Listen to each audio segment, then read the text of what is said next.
바로 어제 열린 브렌트포드전에서 세기의 두 명장인 펩과 클롭이 손흥민을 원한 진짜 이유가 드러나자 영국 현지는 놀랄 수밖에 없었다.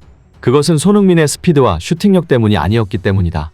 현지 팬들조차 대부분 알지 못하는 손흥민의 이 장점에 빅클럽 스카우터는 매우 인상적인 평가를 내렸다. 토트넘이 진짜 큰일 났습니다. 챔피언스 리그는 고사하고 유로파 리그도 못 나가게 됐고 최악의 경우 유로파 컨퍼런스도 못 나갈 수도 있습니다. 이게 다음 시즌 어떤 나비 효과로 나타날까요? 현재의 토트넘은 해결 불가능한 문제에 직면했습니다. 이번 시즌 케인이 떠나는 것은 유력합니다. BBC 등 주요 언론사의 보도와 메뉴의 스탠스를 놓고 봤을 때 거의 99% 확정이라고 봐도 무방합니다. 그러면 토트넘은 우선 케인 대체자를 구해야 하는데 여기서부터가 해결 불가능합니다. 케인은 현재 레반도프스키와 벤제마 등 초특급 공격수들과 비교되는 매물이며 토트넘이 케인 대체자로 구할 수 있는 그나마 현실적인 매물은 나폴리의 오시멘밖에 없다는 것이 전문가들의 평가입니다. 하지만 이마저도 그나마 현실적인 거지 오시멘이 토트넘에 올림안무하며 냉정하게 말해서 히샬리송은 케인의 반이반도 대체할 수 없습니다. 문제는 여기서 끝이 아닙니다. 토트넘은 정통 플레이메이커도 필요합니다. 그것도 흔한 플레이메이커 말고 A급 이상의 선수가 필요합니다. 이번 시즌 손흥민은 플레이메이커가 없어서 상당히 많은 고충을 겪었으며 케인이 간헐적으로 플레이메이커 역할을 수행하지 않았다면 토트넘은 10위 안에도 들지 못했을 겁니다. 심지어 수비 라인은 대대적인 물갈이를 시켜야 합니다. 지금 토트넘의 수비가 얼마나 심각하고 답이 없는지 한 번에 보여주는 지표가 있습니다. 토트넘은 이번 브렌트포드전에서 3실점을 하며 이번 시즌 총 62실점을 기록했는데 이는 세리에에서 진작의 강등을 확정지은 삼프도리아와 같은 실점수입니다.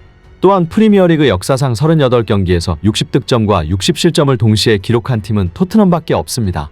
즉 토트넘은 단기간에 이 모든 걸 해결해야 하는 사실상 불가능한 숙제를 떠안고 있습니다. 게다가 이번 브렌트포드전에서 패배하며 유로파리그 진출도 좌절됐기 때문에 토트넘이 원하는 수준급 매물들의 선수가 토트넘에 올 리 더더욱 없습니다. 일각에서는 토트넘은 DESK 라인과 포체티노가 일약 스타로 떠오르며 환상적인 시간들을 보냈고 클럽 역사상 최고의 전성기를 맞이했다. 그리고 지금 토트넘은 클럽 역사상 최고의 암흑기를 맞을 준비를 하고 있다라고 논평하기도 했습니다. 손흥민도 이제는 정말 뒤도 돌아보지 말고 떠나야 합니다. 현대축구에 이르러서 선수들의 평균 수명은 길어졌고 2-3년은 더 전성기를 구가할 수 있는 손흥민입니다. 손흥민은 무리뉴가 인정한 프로페셔널의 정석이고 축구를 진정으로 즐기며 자기관리를 철저히 하기 때문에 그보다 더 긴 시간 활약할 수도 있습니다. 아직도 여전한 스피드와 슈팅 능력을 보유하고 있고 강인한 피지컬을 갖고 있습니다. 그리고 결정적으로 손흥민이 토트넘을 반드시 나가야 하는 이유가 있습니다. 케인이 떠나는 게 문제가 아닙니다. 오늘자 속보에 의하면 토트넘이 센터백 에릭 다이어와 재계약을 추진하고 거의 근접했다는 뉴스가 전해졌습니다. 다이어와 재계약을 추진하고 있다는 사실이 뭘 의미하는 걸까요? 토트넘은 올라갈 생각도 없고 비전도 없다는 겁니다. 그저 현실에 안주하는 게 익숙해진 팀입니다. 오랜 세월 무관인 이유는 다 있습니다. 토트넘을 떠난 선수들은 귀신같이 다 무관에서 탈출했습니다. 즉 손흥민도 이제 진짜로 결정을 해야 되는 것입니다. 일각에서는 손흥민은 이제 나이가 차서 이적을 못한다는 주장을 하고 있는데요. 하지만 이것은 말도 안 되는 소리이며 바로 어제 열린 브렌트포드전에서 세기의 두 명장인 펩과 클롭 감독이 손흥민을 원했던 이유가 완벽하게 드러났습니다. 그것은 슈팅과 침투에 대한 얘기가 아니었으며 빅클럽 스카우터는 실로 놀라운 평가를 내리기도 했습니다. 명장들은 한국 팬들조차 대부분 알지 못하고 있는 손흥민의 놀라운 능력에 눈독을 들인 것입니다. 그러고 보면 지금껏 펩과 클롭 감독은 손흥민에 대해 많은 칭찬을 해왔지만 손흥민의 최고 장점이라고 평가받는 침투 능력과 슈팅 능력을 직접적으로 칭찬한 적은 별로 없습니다. 오히려 손흥민에게 영리하다는 수식어를 자주 붙였습니다. 영리하다는 것이 구체적으로 어떤 것을 의미하는 걸까요? 클럽 감독이 밝힌 바 있듯이 바로 손흥민은 단순히 신체 능력에 의존하는 축구를 하는 게 아니라 현대 축구의 흐름을 읽을 줄 아는 뛰어난 눈을 가진 선수라는 겁니다. 퍼거슨과 미헬스의 뒤를 이어 역대급 반열에 오른 명장이라고 평가받는 펩과 클롭이 손흥민을 노린 것도 그 때문이고 빅클럽 스카우터 측은 손흥민에 대해 이러한 평가를 내렸습니다. 그 내용을 자세히 보면 손흥민이 현대 축구를 완벽히 이해하고 있는 희귀한 선수라고 말할 수 있는 이유는 템포 조절에 능하기 때문이다. 템포 축구는 그저 공수의 완급을 조절하며 리듬을 타는 축구가 아니다. 이해하기 쉽게 설명한다면 빠른 축구다. 빠르게 침투에 들어가야 하고 빠르게 패스를 연결해야 하며 빠르게 먼저 공간을 확보해야 한다. 여기서 중요한 것은 손흥민의 빠른 침투 능력을 말하는 게 아니다. 손흥민의 빠른 두뇌 회전을 말하는 거다. 손흥민은 현대 축구의 핵심 요소를 정확히 이해하고 있는 선수며 실제 축구에서 그대로 구현해낸다. 손흥민은 빠른 동작에 능하며 빠른 원터치 패스를 고찰한다.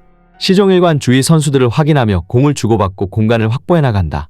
탄탄한 수비 전술을 구사하는 브렌트포드전에서 이것이 잘 드러났는데 손흥민은 공을 원터치로 주고받으며 들어가는 것이 상대 수비를 계속 혼란시켰고 침착하게 경기 흐름을 읽어 빠르게 공격할 수 있다는 것을 너무나 잘 이해하고 있는 모습이었다. 실제로 펩 감독도 손흥민이 현대 축구의 트렌드에 가장 잘 맞는 선수라며 감탄했는데요. 손흥민 같은 스타일이 무슨 맨시티를 가냐, 맨시티 패스 축구에 손흥민이 낄 수가 있겠냐라는 반응이 있었지만 막상 전문가들은 원칙적으로 수적 우위를 만드는 게임을 하는 맨시티에서 손흥민의 축구 지능은 빛을 발할 수 있다고 말했습니다. 브렌트포드전 손흥민 분석을 접한 해외 축구 팬들은 펩과 클롭은 멍청한 사람들도 구단주의 지원화에 돈을 팍팍 쓰는 사람들도 아니다. 무섭도록 냉철하고 냉정한 사람들이다. 그렇기에 명장의 반열에 올라섰다. 그런 감독들이 손흥민에게 똑똑하다고 평가한 것을 보면 손흥민이 대단한 선수이긴 한가 보다. 손흥민이 똑똑하다는 결정적인 증거는 감독을 가리지 않고 모든 감독 아래에서 잘해왔다는 거다. 물론 이번 시즌 초반 콘테한테 희생당한 것은 빼고 말이다. 손흥민은 어느 팀에 가서 어떤 역할을 맡더라도 최고의 활약을 펼칠 선수이다. 영리한 선수의 공통적인 특징은 시야가 넓고 이타적인 플레이를 잘한다는 거다. 사람들이 착각하는 게 케인이 손흥민에게 훨씬 더 많은 어시스트를 한 것으로 알고 있는데 두 선수가 서로 주고받은 도움의 개수는 비슷하다. 손흥민이 박스 안에서 기가 막힌 타이밍에 케인에게 잘 찔러줬다는 얘기다. 손흥민의 클래스를 알 수 있다. 무리뉴 시절 손흥민이 원톱으로 출전했을 때 상대 감독들은 항상 불평 아닌 불평을 해왔다. 손흥민을 어떻게 막을 거냐는 거다. 손흥민은 매번 침투하는 척하면서 중거리 슛을 때리고 슈팅존에 머무는 것 같으면서도 갑자기 침투하는 식으로 상대를 괴롭혔다. 손흥민은 원톱 스트라이커가 아님에도 프리미어리그 탑클래스 수비수 선수들을 상대로 늘 득점을 해왔고 그것이 손흥민의 클래스다 등의 반응을 보였습니다.